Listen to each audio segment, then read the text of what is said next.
Friends, இன்றைக்கி நம்மளோட சேனலில் ரொம்பவே ரசப்பொடி இல்லாமல் ரொம்ப டேஸ்டியாக வில்லேஜ் ஸ்டைலில் அதுவும் ரொம்ப சிம்பிளாக இந்த ரசம் எப்படி வைக்கலான்றதை பார்க்கலாம்.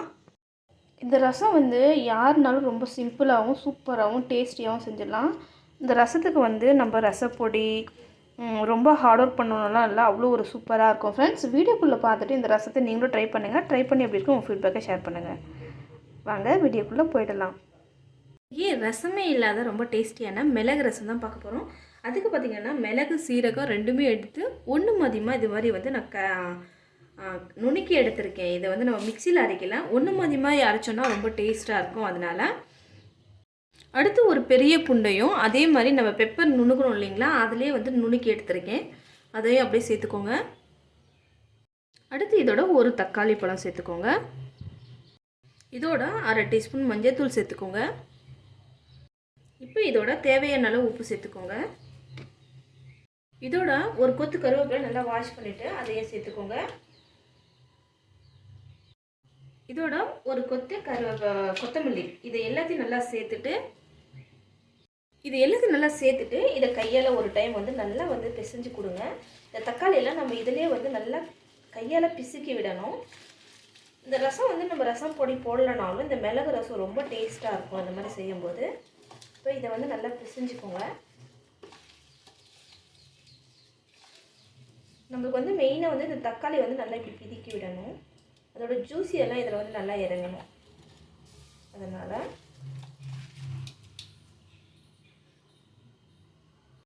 இதோட பார்த்திங்கன்னா நான் ஒரு எலுமிச்சைப்பழம் சைஸ்க்கு புளி ஊற வச்சுருந்தேன். இதை நல்லா வாஷ் பண்ணிவிட்டு ஊற வச்சுருக்கேன். இதை நல்லா கரைச்சி எடுத்துக்கணும் திக்காக. நம்ம இந்த புளி ஜூஸ் எல்லாம் நல்லா வர்ற மாதிரி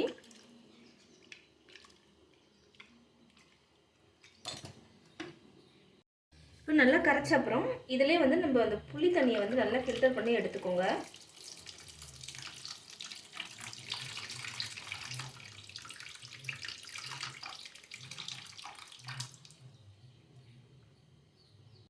இப்போ மறுபடியும் அதே புளியில் இன்னும் கொஞ்சம் தண்ணி எடுத்து நல்லா கரைச்சிக்கோங்க. இதையும் அதே மாதிரி கரைச்சி எடுத்துக்கலாம். நம்ம ஏன்னா புளி 2-3 டைம் நல்லா கரைச்சோன்னா அதோட புளிப்பு சூப்பராக இருக்கும். அப்படியே புளியை வேஸ்ட் பண்ணக்கூடாது இல்லைங்களா, அதனால் நல்லா கையை விட்டு நல்லா பிசுக்கி இது மாதிரி எடுத்துக்கலாம்.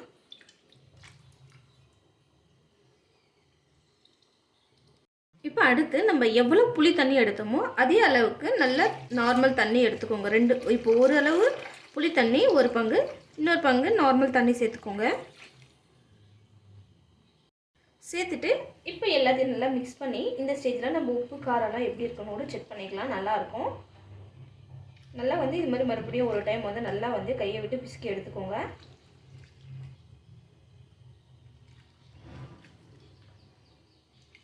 இது புளி ரசம்ன்றதுனால தக்காளி கம்மியாக சேர்த்துக்கணும், மிளகு அதிகமாக சேர்த்துக்கணும். புளி மிளகு ரசம் இது ரொம்ப சூப்பராக இருக்கும். இது மாதிரி இப்போ கடாய் நல்லா சூடணும். சின்னதாக ஒரு தாளிப்பு கொடுக்கணும் இல்லையா, அதனால் கொஞ்சமாக கடலை எண்ணெய் சேர்த்துக்கோங்க.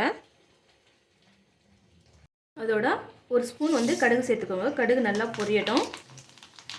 இப்போ இதோட பார்த்திங்கன்னா அரை ஸ்பூன் பெருங்காய பொடி சேர்த்துக்கிறேன். பெருங்காய பொடி சேர்க்கும்போது நம்மளுக்கு ஜீரணம் அதிகமாகும். அதே மாதிரி கோல்டு இருக்கிறவங்க சாப்பிட்டா கோல்டு சரியாகுன்றதுனால இப்போ பெருங்காயம் போட்டு நான் செய்ய போகிறேன். அதுவும் இந்த மழை காலத்துக்கு குளிர்காலத்துக்கெல்லாம் இது ரொம்பவே நல்லாயிருக்கும். அதுக்கடுத்து இதில் பார்த்திங்கன்னா ஒரு 5 ரெட் சில்லி அப்படியே உடச்சி போட்டிருக்கேன். இப்போ இதை லைட்டாக இந்த மிளகாய் கருக விடாமல் பார்த்துக்கோங்க. இப்போ இதில் நம்ம கரைச்சி வச்சுருந்த புளி கரைச்சலை அப்படியே சேர்த்துக்கோங்க. இப்போ எல்லாத்தையும் நல்லா சேர்த்த அப்புறம் இது சின்னதாக நிறைய கொதிக்கக்கூடாது. சின்னதாக லைட்டாக கொதி வந்தோடனே நம்ம கேஸ் ஆஃப் பண்ணிட வேண்டியது, அவ்வளோதான். இப்போ பார்த்தீங்கன்னா நம்ம புளி ரசம் நல்லா சூடாகி லைட்டாக பபுள்ஸ் வர ஆரம்பிச்சிருக்கு. கொஞ்சம் பபுள்ஸ் வந்தோடனே நம்ம இதை ஆஃப் பண்ணி நிறைய கொதிக்க விடக்கூடாது.